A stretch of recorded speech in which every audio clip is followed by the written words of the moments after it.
Assalamualaikum warahmatullahi wabarakatuh. Om Swastiastu.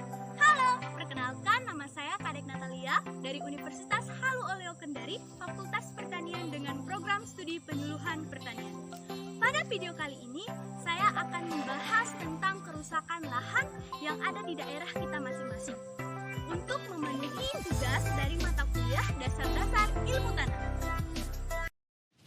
Indonesia adalah negara yang besar dan negara yang kaya akan anugerah yang diberikan Tuhan sangat luar biasa. Potensi kekayaan alam di Indonesia sangat tinggi. Namun, dengan adanya upaya pemanfaatan sumber daya alam yang tidak menerapkan prinsip-prinsip konservasi, inilah yang menyebabkan kerusakan lahan mulai terjadi. Sebagai contoh, upaya pemanfaatan kawasan hutan yang saat ini masih berlangsung. Luasan kawasan hutan di Indonesia tertinggi ketiga di dunia setelah Brazil dan Kongo. Namun, terdapat kecenderungan lahan hutan di Indonesia selalu berkurang. Baiklah, pada video kali ini saya akan mengajak teman-teman semua untuk membahas materi tentang erosi dan kerusakan lahan yang terjadi di daerah saya, khususnya di Kabupaten Konawe Selatan, Kecamatan Benue, Desa Pungkaukau, dan bagaimana upaya untuk mencegah kerusakan lahan tersebut dengan metode vegetatif. Yang pertama yaitu pengertian konservasi tanah. Konservasi tanah merupakan penempatan setiap bidang tanah pada cara penggunaan yang sesuai dengan kemampuan tanah tersebut dan memberlakukannya dengan syarat-syarat yang diperlukan agar tidak terjadi kerusakan. Yang kedua, pengertian erosi. Erosi adalah hilangnya atau terkikisnya tanah dari suatu tempat yang diangkut oleh air atau angin ke tempat lain. Yang ketiga, faktor-faktor yang mempengaruhi erosi. Faktor-faktor yang mempengaruhi erosi ada 5. Yang pertama itu adalah iklim. Iklim merupakan kekuatan yang paling berpengaruh dan berdampak pada erosi pada benteng alam. Faktor iklim yang penting dalam proses terjadinya erosi adalah curah hujan dan suhu. Intensitas hujan yang cukup tinggi akan menimbulkan erosi energi kinetik akibat tetesan butiran-butiran hujan yang jatuh ke atas tanah, yang menyebabkan pecahnya agregat-agregat tanah. Yang kedua adalah topografi. Yang mempengaruhi erosi adalah kemiringan lereng dan panjang lereng. Makin besar kemiringan lereng, akan intensitas erosi air makin tinggi. Semakin miring suatu lereng, maka energi kinetik aliran air yang mengalir semakin besar. Vegetasi adalah lapisan pelindung atau penyangga antara atmosfer dan tanah. Vegetasi dapat memperlambat dampak aerasi akar tanaman melekat pada partikel tanah dan batu, sehingga dapat mencegah proses transportasi selama hujan atau angin. Faktor yang keempat adalah sifat tanah. Kepekaan erosi tanah atau mudah tidaknya tanah tererosi dipengaruhi oleh berbagai interaksi sifat-sifat fisik dan kimia tanah. Faktor yang kelima adalah manusia. Erosi adalah proses alami tetapi aktivitas manusia dapat mempercepat proses terjadinya erosi.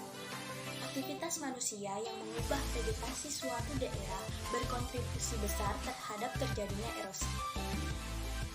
Yang keempat, sifat-sifat yang mempengaruhi erosi. Sifat tanah yang mempengaruhi erosi.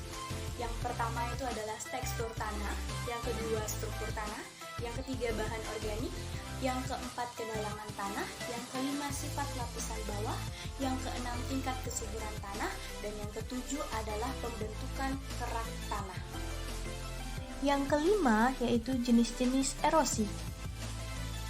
Jenis-jenis erosi. Yang pertama erosi percikan, yang kedua erosi lembar, yang ketiga erosi alur bumi, yang keempat erosi parit, yang kelima erosi tebing sungai, yang keenam longsor, dan yang terakhir atau yang ketujuh adalah pelarutan.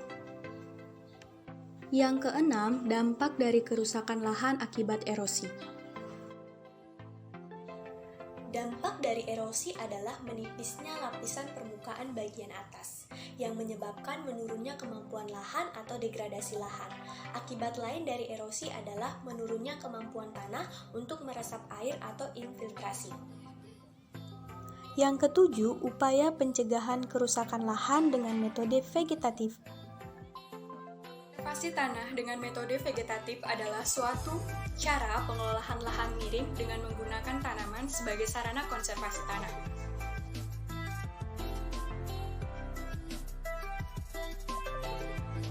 Yang pertama, penanaman tanaman yang menutupi tanah terus-menerus atau tanaman penutup tanah.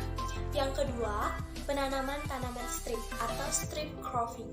Yang ketiga, pergiliran tanaman dengan pupuk hijau atau tanaman penutup tanah. Yang keempat, sistem pertanian hutan atau agroforestry. Yang kelima, pemanfaatan sisa-sisa tanaman. Dan yang terakhir, nah, pada video kali ini, saya memilih untuk memanfaatkan sisa-sisa dari tanaman, yaitu dengan memanfaatkan sabut kelapa. Kerusakan lahan yang terjadi di Desa Pungkau-Kau, Kecamatan Benua, Kabupaten Konawe Selatan ini perlu kita lakukan upaya dengan menggunakan metode vegetatif, dengan pemanfaatan sisa-sisa tanaman yang berbentuk mulsa ataupun pupuk hijau atau kompos. Fungsinya yaitu untuk melindungi tanah, menjaga struktur dan aerasi tanah, mengurangi kecepatan aliran permukaan sebagai sumber energi organisme tanah, mempengaruhi suhu tanah, kemampuan menahan air, dan kemantapan aggregat. Pemanfaatan sabut kelapa. Sabut kelapa memiliki ketebalan berkisar 5-6 cm yang terdiri atas lapisan luar dan lapisan dalam. Komposisi kimia sabut kelapa antara lain selulosa, lignin, gas, dan arang. Satu butir kelapa menghasilkan 0,4 kg sabut yang mengandung 30% serat yang kaya akan unsur. Sabut kelapa sebagai media tanam mengikat dan menyimpan air dengan kuat. Aerasi dan drainase yang baik sesuai dengan daerah panas dan mengandung unsur-unsur hara esensial.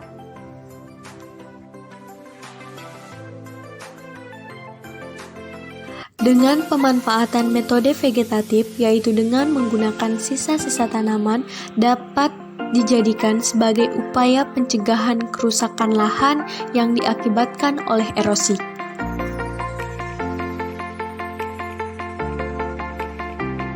Demikianlah yang bisa saya sampaikan. Adapun lebih dan kurangnya mohon dimaafkan. Akhir kata saya ucapkan Assalamualaikum warahmatullahi wabarakatuh. Om Santi Santi Santi Om.